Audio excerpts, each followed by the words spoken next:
오늘 마태복음 17장 14절에서 21절 말씀, 믿음이 없고 패역한 세대여라는 예수님의 책망의 말씀을 듣습니다. 지난 2주간에 걸쳐서 본 말씀은요, 2주 전에는 산 위에서 일어난 일에 대한 내용이었죠. 산 위에서 무슨 일이 일어났습니까? 예수님께서 영광스럽게 변화되셨습니다. 그때 누가 나타나죠? 모세와 엘리야가 나타납니다. 너무너무 놀라운 장면이죠. 예수님께서 왕권을 가진 것을 베드로, 야고보, 요한이 미리 보았습니다. 놀라운 세계죠. 여러분, 그곳에서는 믿음이 필요 없는 겁니다. 내 눈에 보이잖아요. 내게 지금 들리고 있잖아요. 하늘에서 음성이 들렸습니다. 이는 내 사랑하는 아들이요 내 기뻐하는 자라. 너희는 저의 말을 들으라. 여기서 믿으라 할 이유가 없잖아요. 그게 무슨 나라겠어요? 천국입니다. 천국에는 믿으세요 할 이유가 있습니까? 없습니까? 없어요. 소망을 가지라 할 이유가 없다니까. 천국에는. 왜요? 우리는 소망이란 것은 바라보는 건데, 예수님이 영광스럽게 변화되게 지금 내 눈으로 보이고 있잖아요. 모세와 엘리가 나타나고 하늘에서 음성이 들렸습니다. 이는 내 사랑은 내 기뻐하는 너희는 저의 말을 들으라.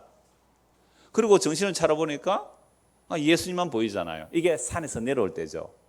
그래서 산 위에서 그 영광스러운 주님의 영광으로 변화된 모습을 베드로, 야고보, 요한이 봤단 말이에요. 모세, 엘리가 나타났고, 이걸 천국의 모형을 잠시 보여준 거예요. 왜? 예수님께서 지금 십자가로 지러 간다니까 제자들이 너무 걱정해요. 십자가 진다는 것은 죽음이고 실패인데 메시아가 망하는 것 아니냐, 그러면 메시아가 될 수 없지 않느냐, 이런 두려움에 사로잡혀 있는 제자들에게 세 명에게 미리 보여준 거예요. 그러면서 내가 죽고 살아나기 전에 이 말을 하지 말라. 왜요? 이스라엘 백성들은 각자가 메시아 상을 가지고 있는데 공통된 메시아 상은 죽지 않고 영광을 주는 메시아.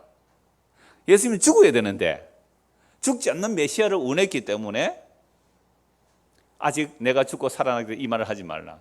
그래서 산에서 내려오면서 제자들이 묻습니다. 그런데 예수님, 메시아가 오기 전에, 그리스도가 오기 전에 엘리야가 먼저 온다고 했는데 그건 어찌 됩니까? 엘리야가 왔지 않느냐?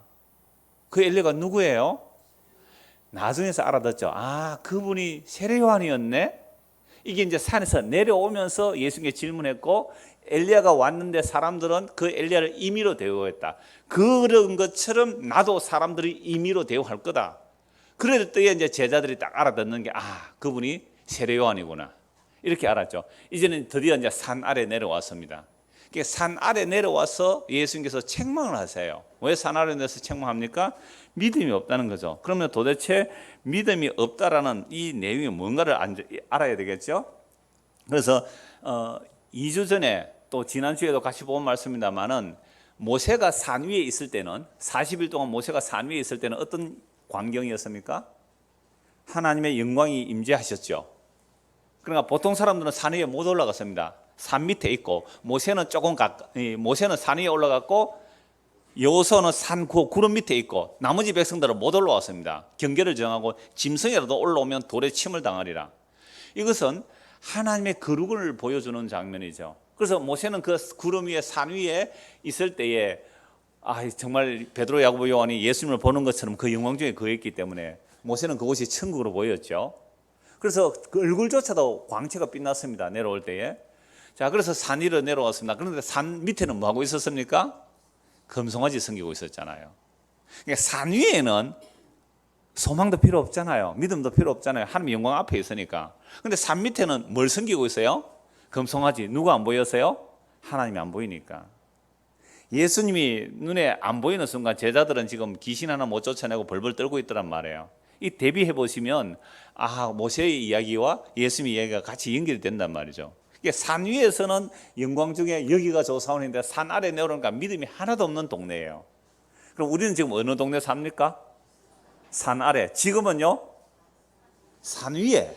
근데 문제는 이제 산 위에 지금 올라온 사람이 있고, 구름 위에 올라온 사람이 있고, 산 위에 아직 못 올라온 사람이 있는 것 같아요.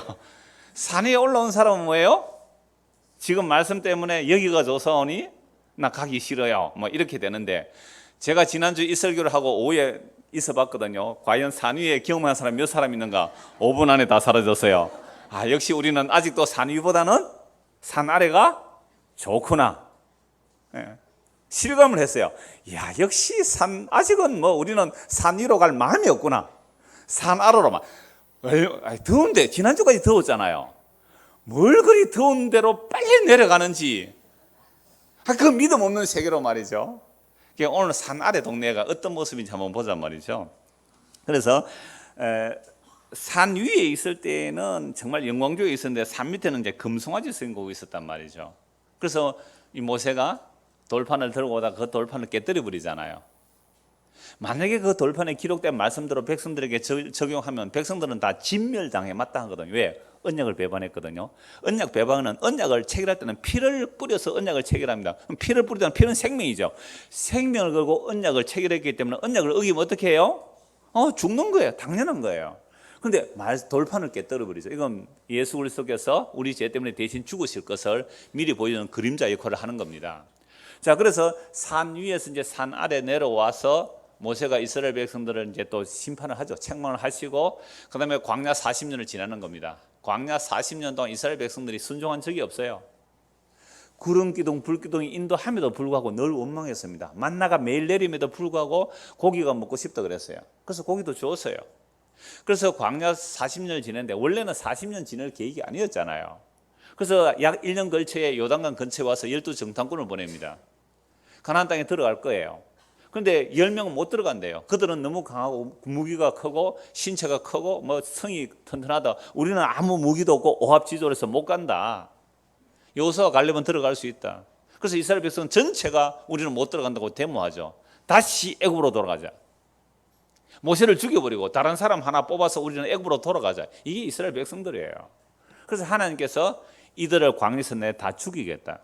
그래서 20세 이상 된 자는 40년 동안 광야에서 60만 명을 다 죽였다니까요. 뭐 60만 명 넘을 수 있잖아요. 60세 이상 된 사람도 있으니까. 그들을 광야에서 40년 동안 다 죽이시고 20세 이하를 약속의 땅에 들여보내거든요. 그래서 40년을 지나고 이스라엘 백성들이 가나안 땅에 들어가기 직전에 모세가 뭐라고 말하는지 한번 찾아봐야 됩니다. 신명기 32장을 보시죠. 신명기 32장.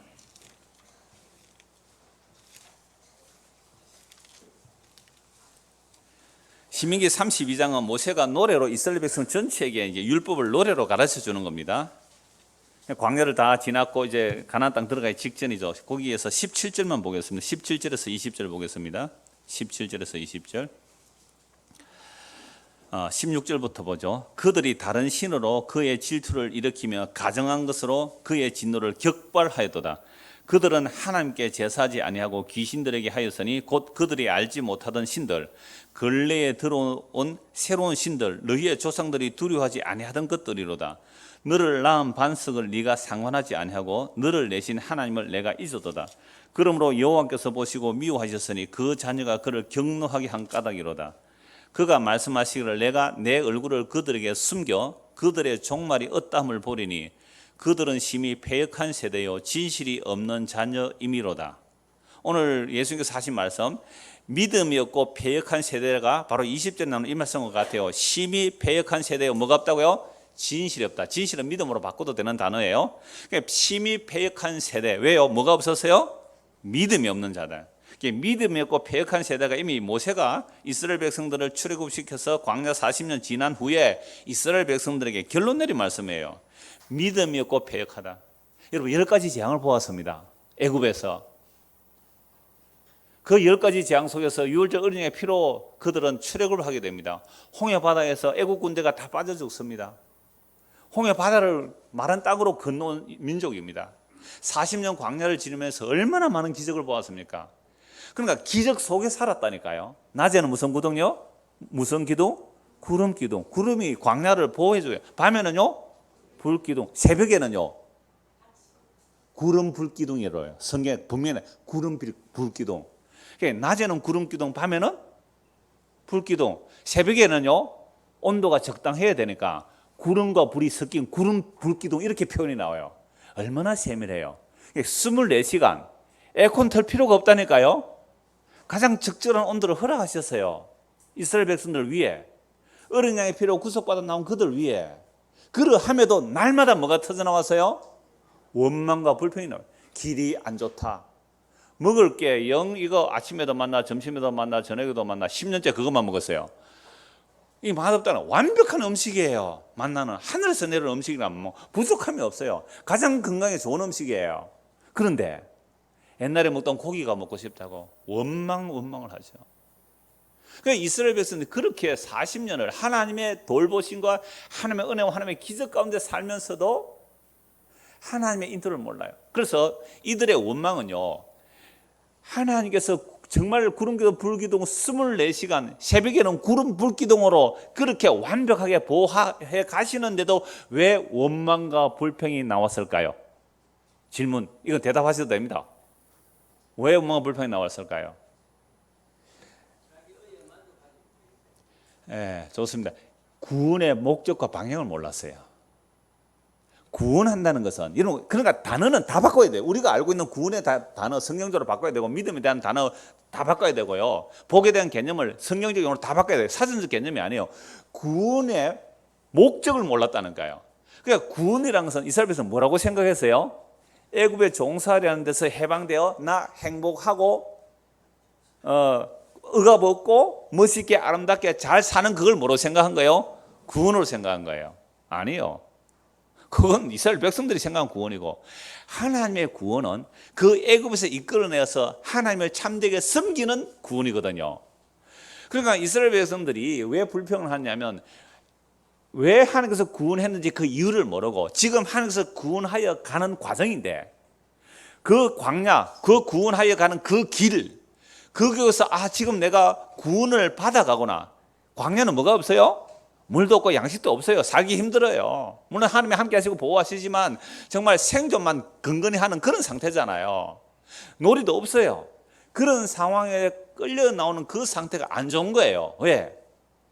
약속의 땅에 들어가는 그 구원이 뭔지를 모르거든요. 그래, 약속의 땅에 그러니까 하나님께서 나를 애굽에서 끄집어내셨고 지금 인도하여 가시고 장차 약속의 땅에 들어갈 그 구원의 과정을 모르니까 내가 원하는 구원을 꿈꾸고 있으니까 원망 불평을 하는 거예요. 똑같아요. 오늘도 우리가 교회를 하고 예수를 믿습니다. 구원을 얘기해요. 그런데 어디에서 구원받은지를 몰라요. 어디로부터? 여러분, 어디로부터 구원받았어요? 우리가 허물과 죄로 죽은 상태, 하나님의 진노 중에 영원한 멸망받아야 할 상태, 그 죄에서 구원받았는 이 사실을 몰라요. 어디로부터 구원받았는지 제대로 안다면 지금 단칸 새방에 살지라도, 비록 달달이 이자 갚아가면서 살지라도, 자식이 비록 제대로 취업을 못했다 할지라도, 나에게 아무것도 없다 할지라도, 광야 같은 삶이라 할지라도 내가 어디로부터 구원받았는지 분명히 인식한다면 상관없잖아요, 그게. 그런데 우리는요, 전부 구원의 개념을 다르게 가지고 있으니까 어디로부터 구원받은지 모르는 것 같아요. 어디로 구원받는지 모르니까 맨날 와서 하는 소리가, 예배당에 와서 내 보따리 내라라고 하는 거예요. 뭘 했다고? 의습자는 봉사 좀 했다고요? 헌금 좀 했다고요? 그걸 가지고 좀 해보고 거래하려고 나옵니까? 어디로부터 구원받는지를 모르니까 우리의 예배드림, 찬송, 헌신, 봉사, 헌금함, 이 모든 것들은 전부 거래밖에 안 됐어요. 제가 오늘 오전에 애들에게 좀 뭐렇게 했습니다. 오늘 빌립보 4장 말씀에 연보에 대한 내용이거든요. 바울이 이 원고에도 없는 내용인데요, 바울이 빌립보 교인들 너무 감사해요. 내가 부족해서 여러분들이 연보 보낸 거가 기뻐하는 거 아니다. 다른 교회는 참여 안 했는데 여러분들은 처음부터 연보에 참여했고 내 고난에 함께 참여했고 내가 마게도니아에 있을 때 2번이나 헌금 보내줬다. 그리고 에바브로를 보내서 나와 함께 해줘서 너무 고맙다라고 편지를 하는 거예요. 나는 자족한다. 여러분들의 내가 마치 선물을 구하는 것처럼 보이겠지만 나는 그런 거 아니다. 여러분들이 연보함을 통하여 여러분들이 영적인 열매가 풍성해질 것이고 하나님께서 여러분 쓸 것 부족함이 없게 하실 것이라는 그 축복을 하면서 여러분들이 하는 그것이 예수님께서, 물론 그 본문에 안 나오지만 다른 본문에 나와요. 예수님께서 우리에게 연보가 되어 주셨거든요. 예수님께서 우리에게 연보가 되어 주셨기 때문에 우리가 살게 되는 거예요. 예수님은 자기 몸으로 우리에게 연보하셨어요. 자기 몸을 살과 피를 찢어서 십자가에 죽으신 그것이 연보예요. 우리를 위해서 생명을 나눠주신 사랑이란 말이에요. 그래서 그 연보로 살게 되어 빌립보 사람들이 바울에게 연보를 한 거예요. 그래서 빌립보 사람들에게 편지하면서 여러분들이 한 그 연보는 하나님께서 기뻐 받으실 제사요 아름다운 향기라 그랬습니다. 그러면서 여러분들 오늘 주일학교 오면서 연보한 사람 손 들어보세요. 4명 손 들으세요. 주일학교 학생들 유치부부터 고등부까지 한 4, 50명 됩니다. 우리 주일학교가 4, 50명 중에 10%밖에 안 됐단 말이에요. 그럼 애들이 뭐 자기들 돈 없으니까 부모가 그 교육시켜야 되는 거예요. 연보가 뭔지를 모르는 거예요. 그러니까 우리나라 선교사들이 네비우스 선교 정책을 펼쳤는데 교회가 외부에서 계속 그 후원을 해주면 자립 힘이 없기 때문에 정말 힘들어도 그 연보를 하게 만들었어요. 그래서 우리 최정식 선교사님 있잖아요. 인도에서 오래 사역하고 지금 캄보디아에서 선교 우리가 매달 뭐 조금씩 아주 선교 헌금을 하는데 그분이 하는 정책도 그래요. 교회가 어려울 때 조금은 도와줘요. 기초는 마련해주고 창은 여러분들이 헌금해서 만드세요. 창문 다는 거. 정말 가난한 사람들 그런 사람이 와서 우리 식으로 하면 10원, 20원 헌금을 하는 거예요. 그래서 창문 하나 만들었다고 기뻐하고 그래요. 그건 이제 자립심을 키워주기 위해서 네비우스 선교 정책이 우리나라 그랬단 말이에요. 그러니까 옛날에 시골에서는 그 돈이 없으면 살을 그죠? 밥할 때마다 한 숟갈씩 드러내서 그걸 성미라고 해서 재정에 보태고 그랬단 말이에요. 돈이 없었을 때에. 그런데 오늘날은 이제 이 뭐 먹고 살만하니까 그러지는 않는데, 근데 문제는 그거예요. 복음을 들었다는 사람들이 자유를 하는데 뭐에서 자유를 해요? 여러분 가장 기뻐하는 자유가 뭐였어요? 11조에서 해방, 주일 성수에서 해방이에요. 그러면 정말로 복음으로 자유한다면 돈에서 자유해야 되는 겁니다. 아멘 아무도 안 하는 거 내가 그럴 줄 알았어요 지금. 진짜 자유는 돈에서 자유하는 거예요. 그게 뭐예요? 나는 돈의 노예가 안 되겠습니다. 이게 연보거든요. 그럼 여러분 정말로 복음으로 기뻐한다면 그러면 옛날에 법적으로 하던 그 연보, 그때는 뭐 헌금이겠죠? 저는 연보라는 표현을 쓰는데 법적으로 하던 개념에서 여러분 정말 복음으로 자유하고 기뻐했다면 연보가 올라가야 돼요? 내려가야 돼요? 좀 찔리시죠? 그래서 제가 아이들에게 뭐라 하면서 선생님들하고 뭐라 하고 그게 앉은 학부모들한테 뭐라 했어요? 훈련시키십시오. 왜? 그러니까 어떤 애는 그래요. 목사님이 교회 헌금을 목사님 다 가져간 건 아니에요 이러더라고. 집에서 어째 가르쳤든지 세상에 그랬으면 좋겠어요. 뭐 다 주세요 그러면. 그 애가 그러더라고요. 아마 애만 보면서 집에 교회 가면서 봉투에 이렇게 해서 애들이 돈에 얼마나 민감한지 아세요? 이 봉투에 써서 돈 넣어가지고 저한테 자기한테는 뭐 만 원짜리 주면서 교회 헌금할 때 5만 원짜리 여보세요. 애가 눈이 돌아간다니까요. 화가 났는데 교회 와서 헌금하기 목사한테 다 주는 것 같아 자기는. 청년들도 마찬가지예요. 연보 훈련하세요. 돈 믿지 않고 살아간다는 고백이 연보거든요. 그러니까 우리가 이 자본주의 사회 속에서 살면서 믿음이 없다 이 말은 결국은 나는 예수님 안 믿고 산다는 게 믿음 없는 거거든요. 믿음 없는 가장 대표적인 표현이요. 하나님께서 이렇게 말씀하세요. 예수님 말씀해요. 하나님과 무엇을? 재물을. 하나님과 재물을 겸하였어요. 돈이에요. 하나님이야 돈이냐 문제예요. 근데 우리는 항상 어디에서 넘어집니까? 돈에서 넘어져요. 이걸 만모니즘이라고 그래요. 돈은 힘이 있어요. 그러니까 여러분들이 믿음 있는지 없는지 돈 가지고 테스트 해보면 돼요. 할까 말까. 손에서 벌벌 떨리거든. 나는 아직도 돈을 섬기는 사람이지 예수를 믿는 사람이 아니구나. 이스라엘 백성들이 광야 40년을 지내면서 하나님이 지금 돌보고 계시고 하나님께서 약속하신 백성들을 반드시 약속의 땅에 심어 넣으실까 그 믿음이 없었던 거예요. 그러니까 믿음은 뭐냐면 하나님께서 구원해내셨고 애굽에서 지금 광야로 구원하여 가고 계시고 약속의 땅에 들어놓으실 것이라는 이 믿음이 없는 것을 뭐라고 그래요? 믿음이 없다 그래요. 오늘 우리는 뭐가 믿음이 없다 그래요? 뭐 의지적 결단, 뭐 힘성, 헌신, 봉사 이걸 자꾸 믿음이라고 하는데 그런 믿음이 아니에요. 성경에서 말하는 믿음 없다는 것은 하나님이 구원하셨고 구원을 이루어 가시고 구원하실 것에 대한 즉 하나님께서 예수 그리스도 안에서 이루어내실 일 이미 묵시 속에는 완료된 그 일을 믿지 않는 것을 뭐라고요? 믿음 없다 그래요. 앞에 제가 돈을 예로 들었지만 마찬가지예요. 여러분들의 장례를 누가 책임지고 가실 거예요? 더 구체적으로 말하면 예수 그리스도. 그러면 우리의 주인이잖아요. 예수님이 우리의 주인이라면 장래 나의 삶을 누가 책임지실 거예요? 예수님이. 정말로 믿으시나요? 그러면 노후연금 다 내려가셔서 전부 다 해지하십시오. 정말로 예수님이 주인으로 믿는다면 노후에 대한 모든 대책을 다 해지 한번 해보십시오. 그리고 연구하십시오. 우리 교회 안 해도 됩니다. 다른 데 연부해 버리십시오. 제가 우리 교회 뭐 돈 많이 헌금하라고 얘기 안 해요. 그걸 가지고 정말로 연부 한번 해보십시오. 하실 수 있겠습니까? 내가 노후를 위해서 준비하는 모든 것, 내가 노후를 위해서 준비하는 모든 것 다 해약해 버리세요. 그리고 정말로 지금도 굶어 죽어가고 있는 수많은 사람들에게 연부하십시오. 그렇게 하실 수 있을까요? 그러니까 예수님께서 우리를 보시고 뭐라고 하실까요? 야, 너희는 참 믿음 좋네 이럴까요? 믿음이 없고 패역한 세대 이럴까요?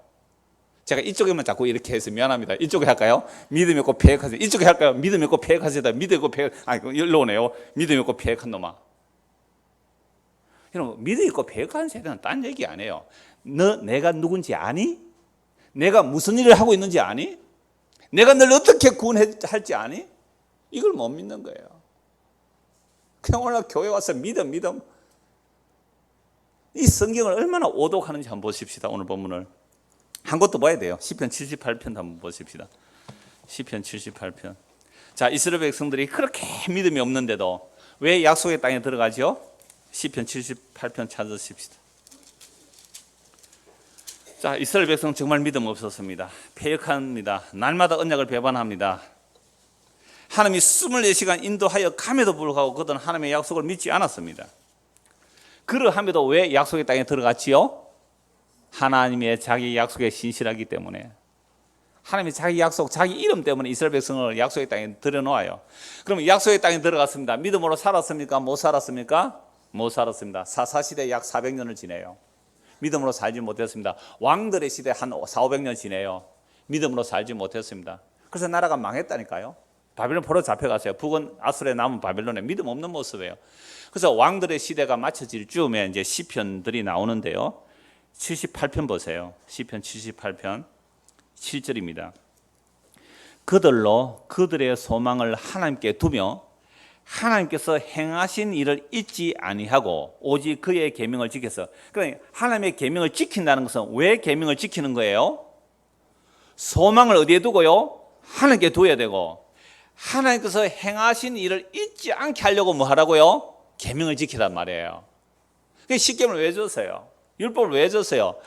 하나님께 소망을 두고 하나님께서 행하신 일을 잊지 않기 위해서, 우리를 애굽에서 어떻게 인도하여 내셨는지, 어떻게 우리를 구원하셨는지 그거 잊지 않게 하려고, 그래서 소망을 하나님께 두게 하기 위해서 계명을 주신 거예요. 근데 사람들은 계명을 지켰어요, 안 지켰어요? 아니. 그러니까 자꾸만 계명하면 율법적 조문으로 생각하지 마세요. 계명을 줬다는 것은 하나님께 소망을 두어야 됩니다. 여러분들은 하나님께서 행하신 일을 잊지 말아야 됩니다. 그걸 위해서 계명을 줬다니까요. 그래서 아까 찾아본 신명기 32장은 노래로 알려줬어요. 노래로. 하나님께서 우리를 어떻게 인도했는지, 우리가 어떻게 반역했는지 그걸 노래로 가르쳐줬다니까요. 그러면 노래를 외우잖아요. 노래는 우리가 어릴 때 구구단 노래로 외웠잖아요. 따르릉 따르릉 비껴나세요. 이러니 이는 이렇게 외워서 그거 기억하잖아요. 그런 사람은 율법을 아예 노래로 외우게 한 거예요. 이스라엘 백성들이. 왜요? 왜 계명을 줬다고? 다시요? 하나님께 소망을 두어야 되고, 또 하나님께서 행하신 일을 잊지 않게 하려고 그렇게 계명을 준 거예요. 그런데 8절 보세요. 그들의 조상들 곧 완고하고 패역하며 믿음이 없고 패역한 세대, 신명기에서 봤고요. 지금 시편에서 보는 거예요. 그래서 제가 이렇게 뛰어넘었지만, 무려 1000년을 뛰어넘었지만 똑같은 이야기란 말이에요. 1000년 전이나 1000년 후나 이스라엘 백성들은 뭘 안 해요? 믿음이 없고 패역한 세대다. 그들의 조상들 곧 완고하고 패역하여 그들의 마음이 정직하지 못하며 그 심령이 하나님께 충성하지 아니하는 세대와 같이 되지 아니하게 하려 하심이로다. 보세요. 계명을 왜 주셨다고요? 조상들처럼 하지 말라. 너희는. 그들의 조상들은 어떻게 했어요? 완고하고 패역했습니다. 홍해 바다를 건너왔지만 그들은 3일만 하나님을 원망했다니까. 물 없다고 원망했습니다. 양식 없다고 양식이 있었지만 고기 먹고 싶다고 원망했어요. 그래서 기브로 핫다와 탐욕의 무덤 때문에 그들은 죽어나갔습니다.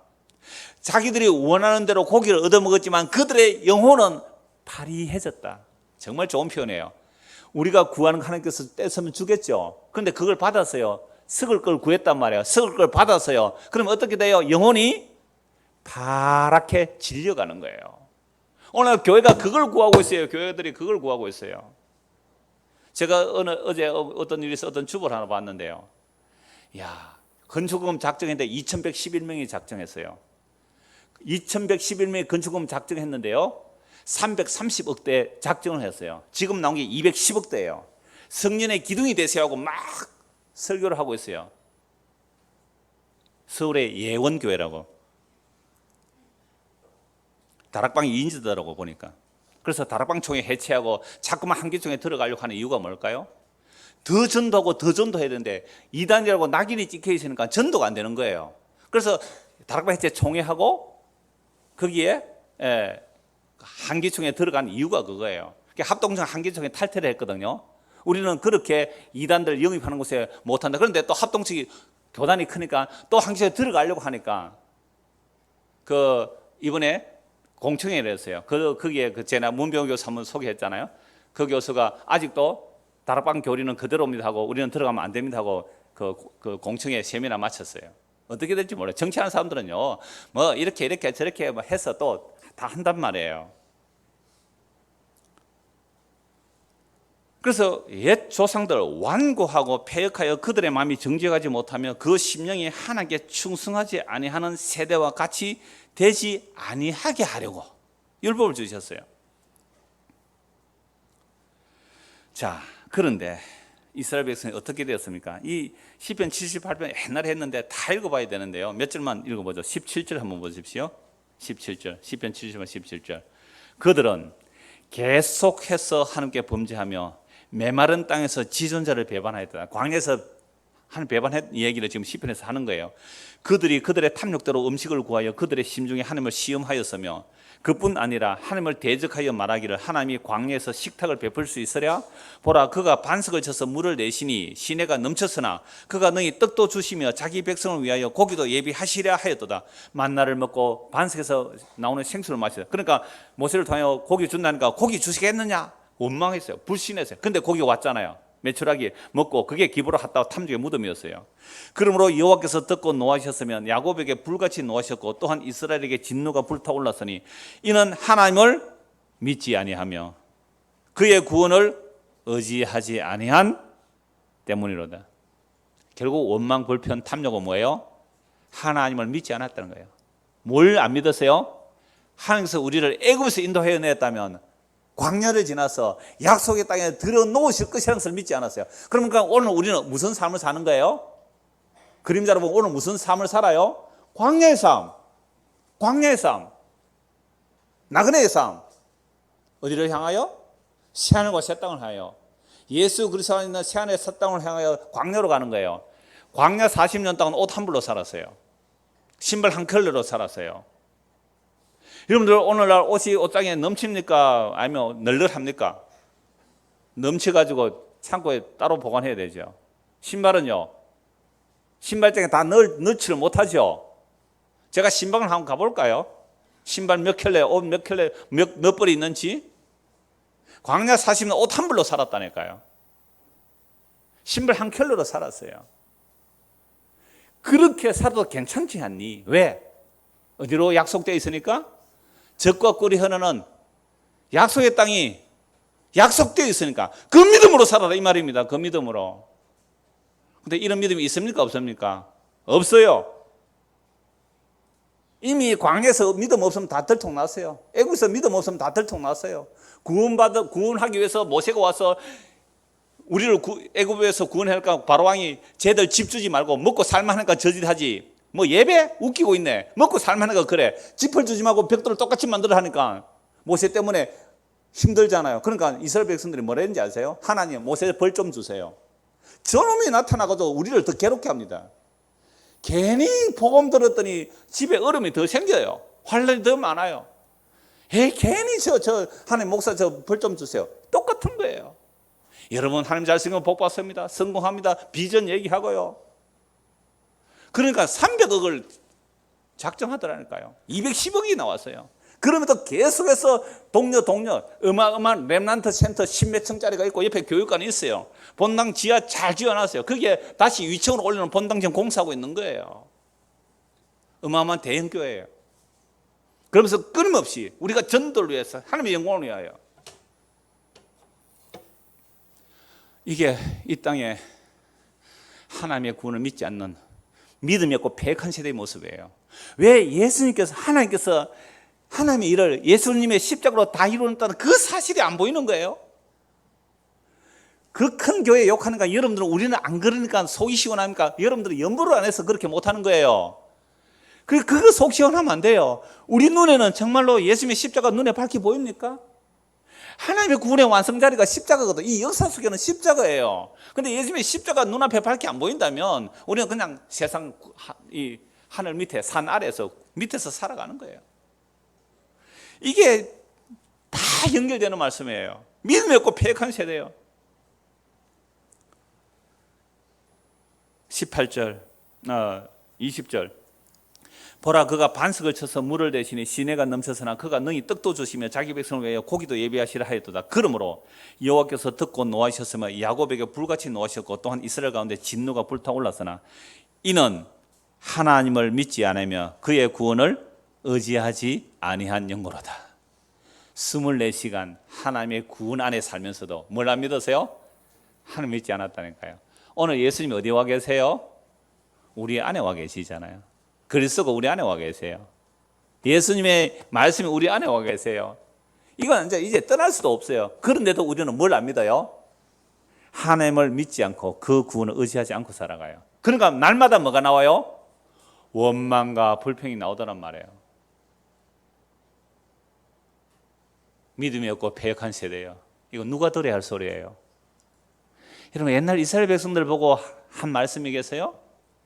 오늘 우리 보고 하는 얘기예요. 정말 먹을 것 없어요? 입을 것 없어요? 먹을 것, 입을 것이 있으면 자족하라 그랬지 않습니까? 근데 이렇게 사는 사람 정말 드물어요. 정말 드물어요. 희귀하죠. 희귀하죠. 여러분 주변에 그런 사람 보셨나요? 정말 주님의 약속만 믿고 그게 믿음이거든요. 이런 믿음이 없으니까 전부 패역한 거예요. 그래서 이들 다 진멸해야 마땅합니다. 그런데 왜 살아남았을까요? 왜 살려두셨을까요? 시편 78편 38절입니다. 38절 보세요. 37절도 보십시오. 36절 보세요. 그러나 그들이 입으로 그에게 아첨하며 자기 혀로 그에게 거짓을 말하였으니, 말은 잘하죠. 믿는다고. 이는 하나님께 향하는 그들의 마음이 정함이 없으며 그의 언약에 성실하지 아니하였도다. 여러분 딱 한마디예요. 믿음이 없고 패역한 세대예요. 그래서 이스라엘 백성은 광야에서 거짓을 했고 약속의 땅에 들어왔어도 온갖 우상숭배, 우리 열왕기 상하 보고 있잖아요. 온갖 우상숭배 한 게 뭐가 없었어요? 믿음이 없고 패역하니까 자꾸 바알 섬기고 아세라 섬긴 거예요. 여로보암의 죄를 그렇게 짓는 겁니다. 이세벨의 죄를 그렇게 짓는 거예요. 뭐가 없었어요? 믿음이 없고 패역한 세대. 하나님의 구원을 의지하지 않아요. 하나님의 약속을 믿지 않아요. 이런 자들 다 진멸당해 마땅한데 왜 살려두셨어요? 38절입니다. 오직 하나님은 긍휼하심으로 죄악을 덮어주시어 멸망시키지 아니하시고 그의 진노를 여러 번 돌이키시며 그의 모든 분을 다 쏟아내지 아니하셨으니 그들은 육체이며 가고 다시 돌아오지 못하는 바람임을 기억하셨습니다. 왜 이들을 살려두셨어요? 그래, 너희가 육체지. 너희가 육체지. 너희가 가고 다시 돌아오지 못하는 바람임을 기억하셨습니다. 그래서 하나님의 긍휼로 덮여주신 거예요. 오늘도 우리가 동일합니다.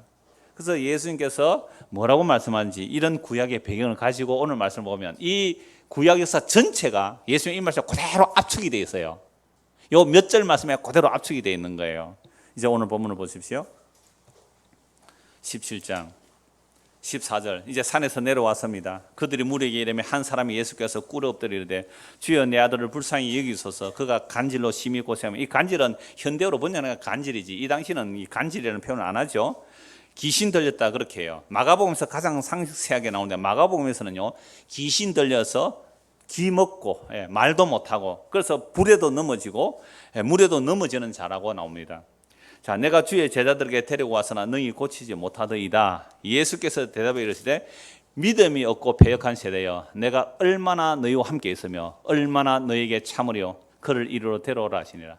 자, 믿음이 없고 폐가 세는 이 말씀을 들으니까 이제 뭐가 연결되죠?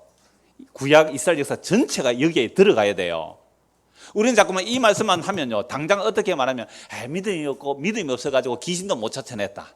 그럼 믿음이 있으면 어떻게 해야 되나? 기도 외에는 이런 유가 나갈 수 없다. 마가복음.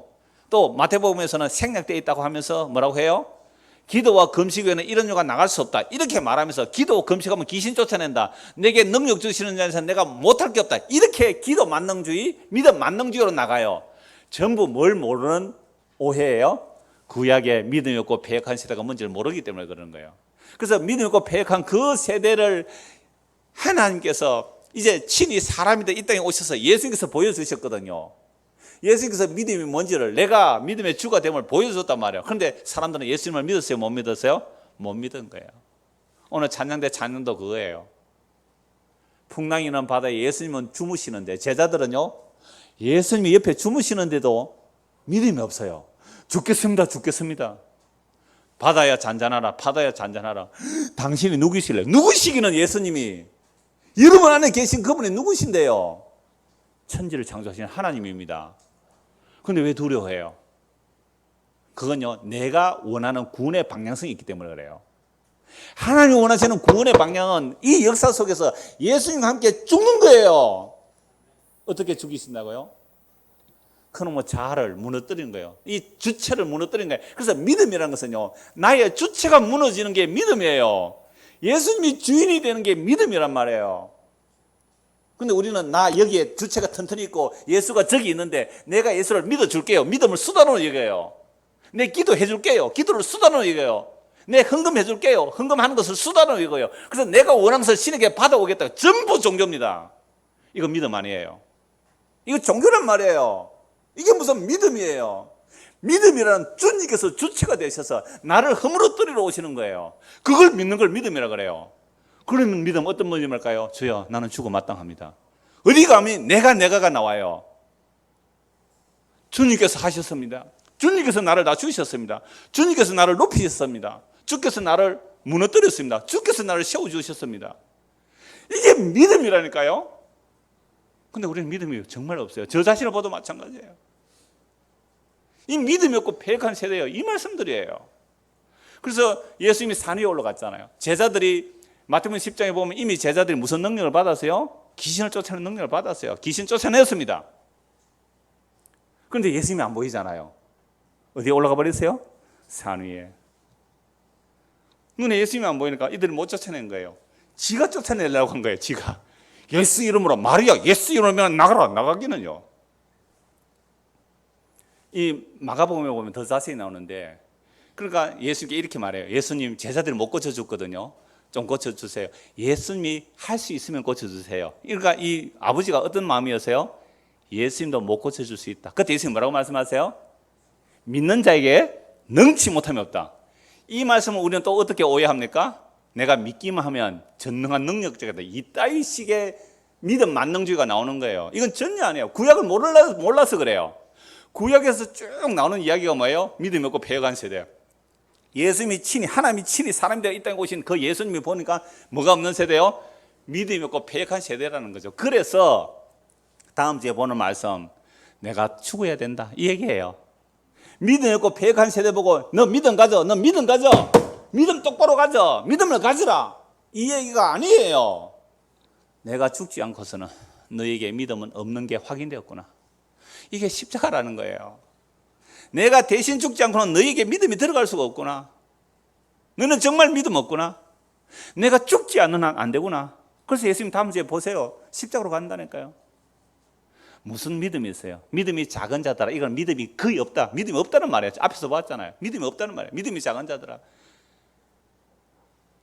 그래서 예수님이 하신 말씀이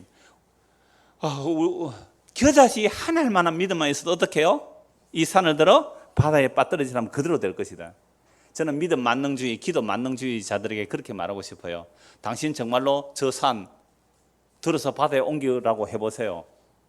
되는지 안 되는지. 대한민국에 믿음 좋다는 사람 그렇게 많은데 산을 들어서 바다에 옮긴 사람 있습니까 없습니까? 그러면 사람들이 교묘하게 빠져나가는데 뭐라고 말해요? 그 산은 산이 아니고 우리 안에 막힌 태산 같은 문제들이라고. 삶의 문제가 산 같은 문제가 있다고. 그래서 우리가 기도하면 산 같은 문제가 싹 없어진다고. 그렇게 빠져나가면 되겠죠. 감히 목사가 많은데 제의를 못 하잖아요. 아, 그 산도 율법의 산이라고. 믿음에서 율법의 산을 확 옮기고 믿음으로 나갈 수 있다고. 온갖 비유, 온갖 알아들을 말을 얘기를 다 하더라고요. 근데 성경 뭐라고요? 겨자씨 하늘 만한 믿음만 있으면 이 산을 옮겨서 어디로요? 바다에 빠뜨려진다. 산이란 옮겨질 수 없는 거잖아요. 그런데 하나님께서 자기 언약을 지킬 때에 하늘과 땅이 없어질지라도 내 약속은 지킨다, 그런 개념이거든요. 그러니까 너희가 절대 할 수 없다 이 얘기예요. 그러니까 겨자씨 하나만한 믿음만 있어도 이 산을 들어 바다에 빠뜨려 지으리라. 그럼 너희는 되리라. 제자들이 나도 이렇게 말하잖아요. 19절. 이때 제자들이 조용히 예수께 나와 이르되 우리는 어찌하여 쫓아내지 못했습니까? 이르되 너희 믿음이 작은 까닭이니라. 진실로 너희에게 이르노니 만일 너희에게 믿음이 겨자씨 하나만큼만 있어도 이 산을 명하여 여기서 저기로 옮겨지리라 하면 옮겨질 것이요 또 너희가 못할 것이 없음이로다. 21절 1 없음. 성경에 왜 없음이 있어요? 희한하죠. 이걸 가지고 또 킹 제임스 번역한 사람들은 우리는 없음이라는 구절이 없습니다 이렇게 나온 거예요. 얼마 전에 누가 꽂아놓고 간지 몰라도 우리 교회 입구에 그 가판 그 책자 꼽아놓은 데에요. 킹 제임스 성경 선전하는 유인물이 하나 와 있더라고요. 누가 꽂아두셨어요? 여러분들이 하신 분 계세요? 괜찮아요. 그 책 보도 돼요. 좋아요. 보셔도 좋아요. 성경책. 아, 그럼 장사하는 사람이 꽂아 놓고 왔구나. 저는 킹 제임스 성이 이미 있어요. 저는 번역성이 거의 다 구입하는 편인데 그 킹 제임스 번역하는 사람들은요 이렇게 말해요. 킹 제임스 성경만이 바르게 번역했다 이렇게 나와요. 그 사람들은 또 문자주의예요. 현대판 문자주의예요.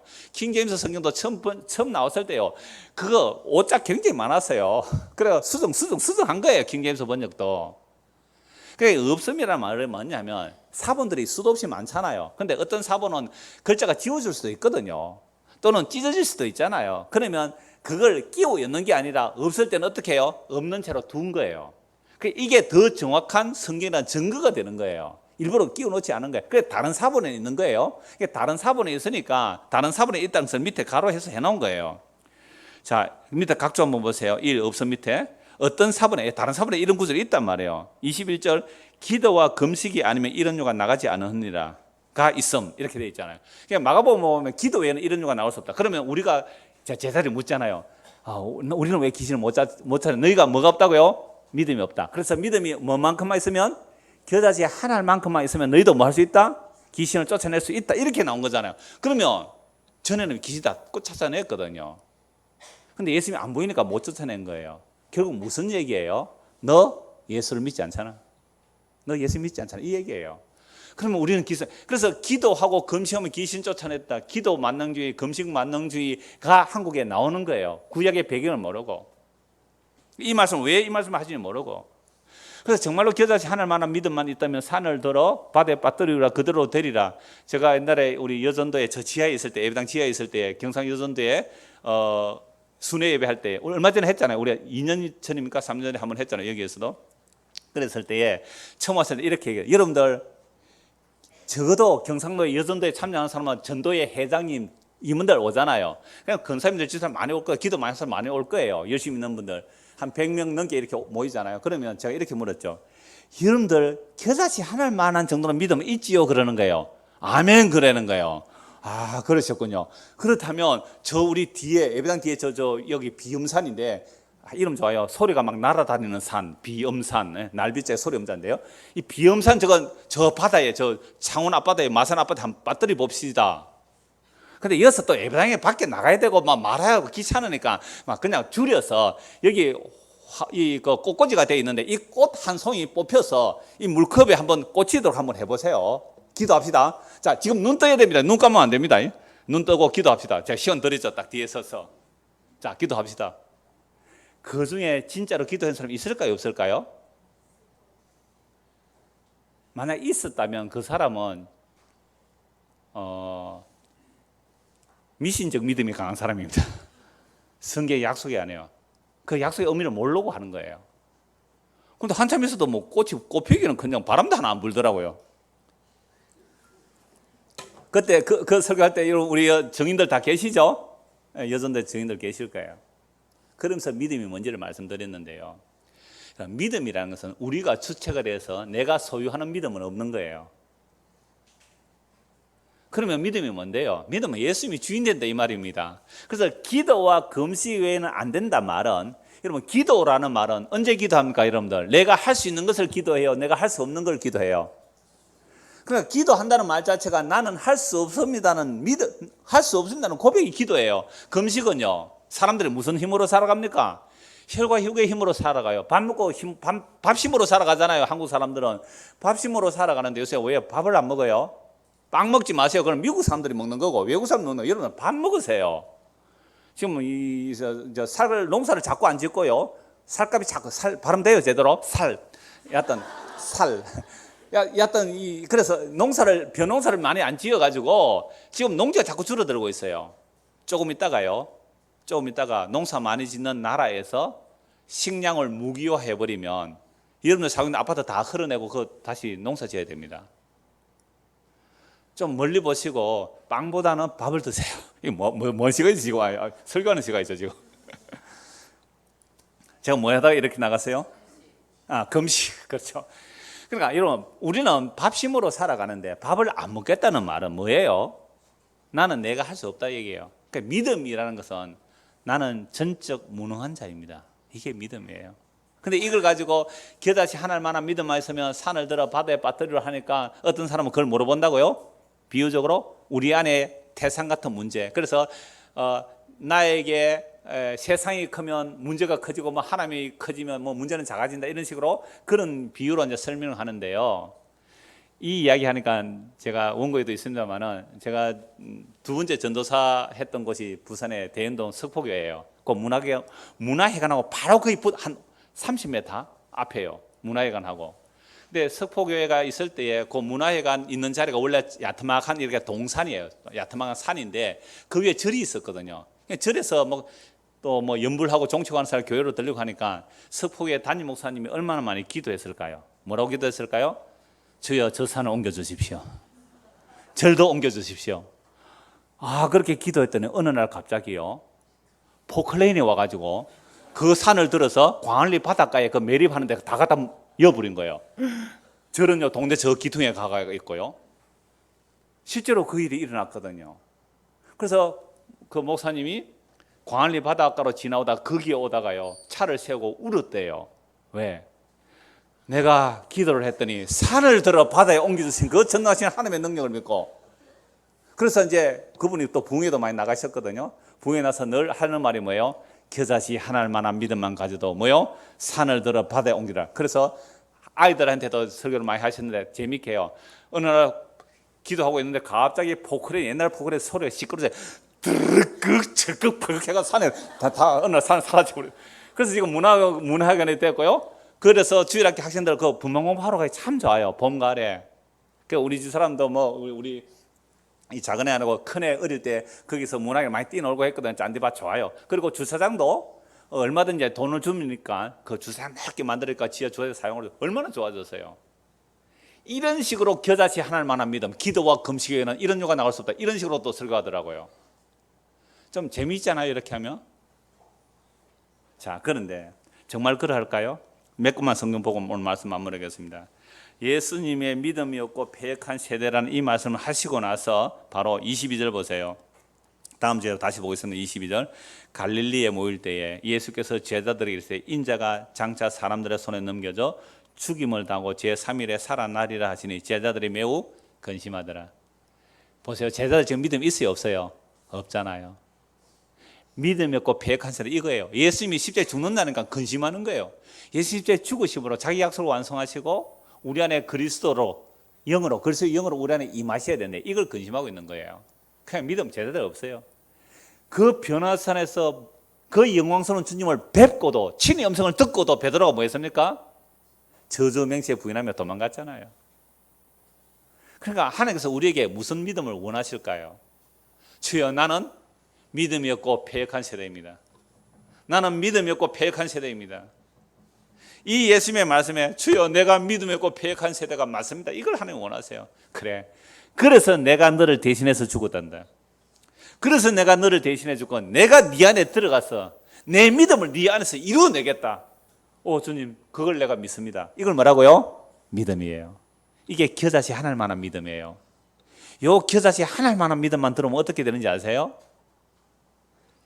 그래서 제자들이 주여 우리에게 믿음 없음을 불쌍히 여기시고 믿음을 더하여 주소서 할 때에 이 다른 본문에서 이것과 연결되는 말씀이 뭐냐면, 어떤 사람이 하루 종일 밭에 나가서 일하고 집에 들어와서 주인이 밥상 차려주겠니? 아니요. 어떻게 해야 되죠? 하루 종일 일하고 와서 또 주인의 밥상을 차려준 거예요. 주인이 고맙다고 먹어요? 아니에요.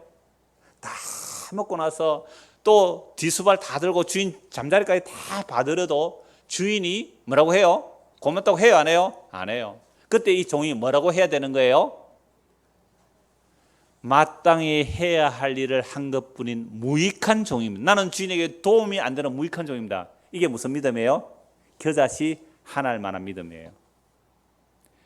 오늘 우리에게 그런 믿음 있나요? 정말로 그런 믿음 있나요? 앞에 설교한 저도 그런 믿음 없어요. 어떨 때 여러분에게 섭섭할 때가 있어요. 이렇게밖에 못하냐? 그런 마음이 있단 말이에요. 정말 제가 무익한 종이라고 겨자씨 하나일 만한 믿음이 저에게 있다면, 제가 여러분들을 위해서 정말로 목숨을 다 내어놓았다 할지라도, 그죠? 진짜로 내 목숨을 다 내어놓았다 할지라도 뭐라고 해야 돼요? 주님 앞에서 나는 마땅히 해야 할 일을 한 것뿐이 무익한 종입니다라는 고백이 아직 안 나와요. 그러니까 나는 뭐예요? 겨자씨 하나일 만한 믿음이 저에게 없어요. 그래서 나는 오늘도 이 주님의 책망을 오늘도 제가 받는 거예요. 이 믿음이 없고 폐역한 세대요. 주여, 그 믿음이 없고 폐역한 세대 저 맞습니다. 저 맞습니다. 저는 짐을 받아 마땅하고요, 지옥 가도 마땅한 자 맞습니다. 이런 자들에게만 소망이 있어요. 이런 자들은 소망이, 왜? 자기가 믿음 없으니까. 주여 믿음을 더하여 주소서. 주여 믿음을 더하여 주소서. 나는 믿음 없는 사람 맞습니다. 그러니 주여 믿음을 더하여 주소서. 겨자씨 하나일 만한 믿음을 더하여 주소서. 나는 믿음이 결코 나 안에서 생성되어 나올 수가 없습니다. 믿음을 더하여 주소서. 그래, 내가 너를 위해서 대신 죽어마. 그리고 내가 네 안에 들어가마. 그래서 내가 믿음의 씨앗이 되마. 그래서 내가 너를 이 역사 속에서 반드시 해체시키고, 너는 눈에 보이는 이 세상이 전부인 줄 알지만 눈에 보이지 않는 영원한 세계가 네 안에 있음을, 내가 내 안에 약속되어 있음을 너로 하여금 알게 하겠다 해서 주님이 우리 안에 오셔서 믿음의 일을 이루어 나가고 계세요. 이게 이제 전반부가 이제 후반부 남았는데 시간이 다 됐어요. 좀 더 합시다. 이거 두 분 잘라서 할 수는 없을 것 같고. 자, 이제 사도들이 성령이 임했습니다. 정말 사도들이 일어난 성령이 믿음의 내용이 뭔지를 몇 것만 우리가 말씀을 좀 찾아보겠습니다.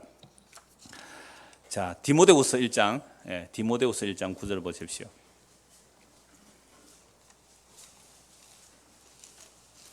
디모데후서 1장 9절. 하나님이 우리를 구원하사 거룩하신 소명으로 부르시면, 보세요. 하나님이 우리를 뭐 했다고요? 구원하셨어요. 거룩한 부르심으로, 소명, 콜링, 거룩한 부르심으로 우리를 불러내신 이유는 뭐가 아니고요? 우리의 행위대로 하심이 아니요, 오직 자기의 뜻과 영원전부터 그리스도 예수 안에서 우리에게 주신 은혜대로 하신 것이라. 구원은 우리의 일입니까? 우리의 일이 아닙니까? 우리는 구원을 꿈에도 생각해 본 적이 없어요. 어떤 구원을? 예수 그리스도의 십자가를 통한 구원은 꿈에도 생각해 본 적이 없어요. 가난했을 때는 부자 되는 구원을 생각해 보았어요. 몸 아플 때는 몸 건강해지는 구원을 생각해 본 적이 있어도 예수 그리스도의 십자가를 통한 구원은 꿈에도 생각해 본 적이 없는 우리들이에요. 그런데 창세전에, 아니요, 영원전에 하나님의 자기 뜻대로 예수 그리스도 안에서 우리에게 주신 은혜대로 우리를 구원해 내신대요. 자, 그런 구원을 받은 사람은 겨자씨 하나일 만한 믿음이 들어온 자들이에요. 그런 자들은 뭘 추구하게 되는가? 10절 같이 보십니다. 읽읍시다. 이제는 우리 구주 그리스도 예수로 나타나심으로 말미암아 나타났으니 그는 사망을 패하시고 복음으로서 생명과 섞지 아니할 것을 드러내신지라. 보세요. 우리가 신명기 읽었습니다. 믿음 있고 패역한 세대요. 시편 78편을 읽었습니다. 믿음 있고 패역한 세대요. 예수님이 친히 이 땅에 오셨어요. 믿음 있고 패역한 세대요. 맞지요?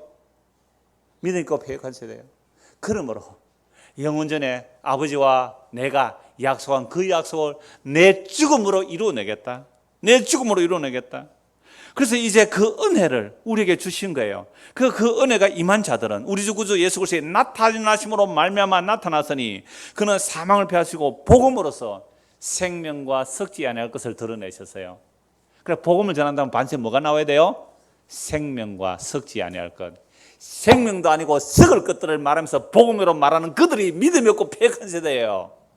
어마어마한 비전 센터를 세우고 수백억에 수천억을 들여서 보암직 항사를 만들어내도 주님께서 보실 때는 믿음이 없고 패역한 세대예요. 이 책만 한단 말이에요. 믿음의 내용은 보이는 것이 아닙니다. 보이지는 하나님의 약속을 믿는 거예요. 내가 지금 비록 가난하고 비록 병이 들었을지라도 너 예수 믿는 꼴이 왜 그러냐 할지라도 정말로 그 안에 결세할 만한 믿음이 있다면 우리도 예수 그리스도 안에서 행하신 하나님의 그 일들을 눈에 보듯이 믿는 거예요.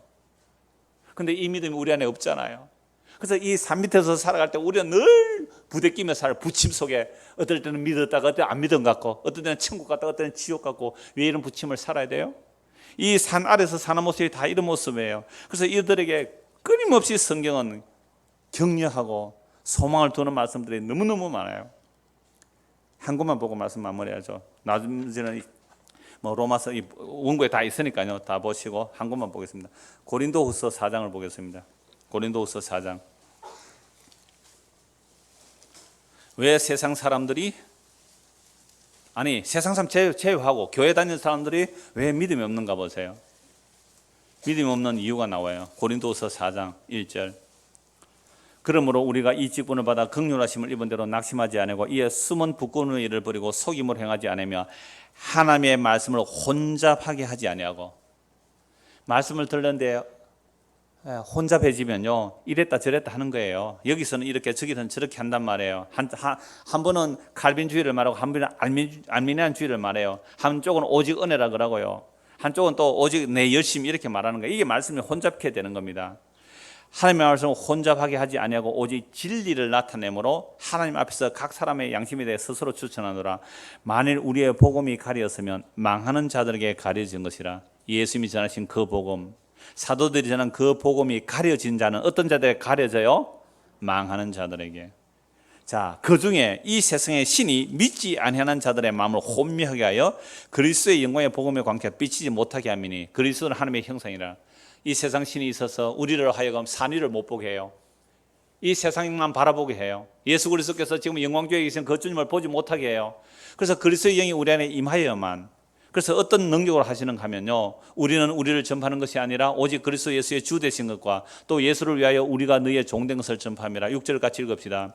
어두운 데에 빛이 빛이라 말씀하시던 그 하나님께서 예수 그리스도의 얼굴에 있는 하나님의 영광을 아는 빛을 우리에게 마음에 비추셨느니라. 태초에 빛이 있으란 그 창조의 말씀이 이제 우리에게 빛이어서 이런 거예요. 빛이 있으란 그 말씀 능력으로 예수 그리스도 그 영광을 아는 빛을 우리에게 비춰주셨어요. 예수님 십자가의 죽으심이 하나님의 약속의 완성이요, 그 십자가만이 우리가 영원히 찬송할 영광임을 알게 되는 것은요, 절대로 이 세상 신이 알 수가 없어요. 이 세상 신이 사로잡힌 자는 알 수가 없어요. 우리도 이 세상 신에 속해 있었는데 하나님께서 창세전에 택한 백성들에게 그 복음의 광채를 비춰주시는 거예요. 지금 무엇으로? 이 말씀으로. 그럼 오늘 이 말씀 자세히 한 번 더 집에 가서 참고해 보십시오. 믿음 있고 패역한 세대가 왜 신명기에서 시편 78편에서 구약 전체에서 믿음 있고 패역한 세대로 말했는지, 그리고 예수님께서 왜 산 아래 내려오셔서 제자들에게 믿음 있고 패역한 세대라고 말했는지, 그들이 무엇을 잘못 믿었는지, 그 믿음은 뭔지, 하나님께서 자기 약속을 어떻게 그리스도 안에서 이루시는지 그걸 보고 믿으라 이 말이에요. 결론입니다. 16절, 고린도서 4장 16절. 그러므로 우리가 낙심하지 아니하노니 우리의 그 사람은 낡아지나 우리의 속 사람은 날로 새로워지도다. 정말 주의 성령이 임하시면, 정말로 겨자씨 하나님 만한 믿음이 우리 안에 들어왔다면 우리의 그 사람은 낡아집니다. 보이는 것은 다 낡아져요. 흔들흔들거립니다. 이빨도 흔들거리고 몸도 흔들거리고요. 다 그렇게 낡아져요. 그런데 우리 안에 들어온 그 믿음, 예수 그리스도, 그분의 말씀, 그분의 생명, 그분의 영, 그분은 영원하신 분이에요. 그 말씀이 곧 복음이라. 그 말씀이 곧 복음이라. 그 복음이 우리 안에 씨앗으로 들어왔어요. 그러니까 어떻게 하겠어요? 점점 자라죠. 날마다 자라죠. 날마다 새로워지죠. 어떻게 해요? 보이는 것을 추구하는 우리를 해체시키기 위해서 환난을 주세요. 17절. 우리가 잠시 받는 환난에 가벼운 것이 지극히 크고 영원한 영광에 중한 것을 우리에게 이루게 합니다. 잠시 한 7, 80년 받는 환난, 날마다 로마서 8장 오늘 안 찾았습니다. 원고에 있는데 로마서 8장 날마다 우리가 도살장에 끌려가는 양 같도다. 날마다 산 우리가 죽음에 넘겨진다. 세상에 죽이신다는 거예요. 뭘요? 우리의 자아를, 우리의 주체를, 내가 하는 나의 주체성을 무너뜨리고 예수님이 우리의 주인 되는 그 일을, 그 말씀의 씨앗, 복음의 씨앗이 들어온 자들 그렇게 만들어내시겠다는 거예요. 누가? 주께서. 17절 우리가 잠시 받는 환난에 경한 것이 지극히 크고 영원한 영광의 중앙을 우리에게 이루게 하미니 18절 같이 읽읍시다. 우리가 주목하는 것은 보이는 것이 아니요 보이지 않는 것이니 보이는 것은 잠깐이요 보이지 않는 것은 영원함이라. 여러분 영혼이 어떤 건지 아시겠어요? 잠깐이라는 것이 무엇인지 아시겠어요? 우리가 천년을 살아도 밤에 한 경점 같은 뿐입니다. 그 영원한 생명이 우리 안에 들어왔다면 이 땅에 있는 장막집들이 무너진다고 우리는 애통하는 자들이 아니에요. 주님 감사하네요. 내가 이렇게 약해지니 이제 무너질 날이 곧 왔군요. 주님 감사해요. 더 빨리 주님 뵙기를 원합니다. 이 믿음이 저와 여러분의 임하기를 간절히 소원합니다.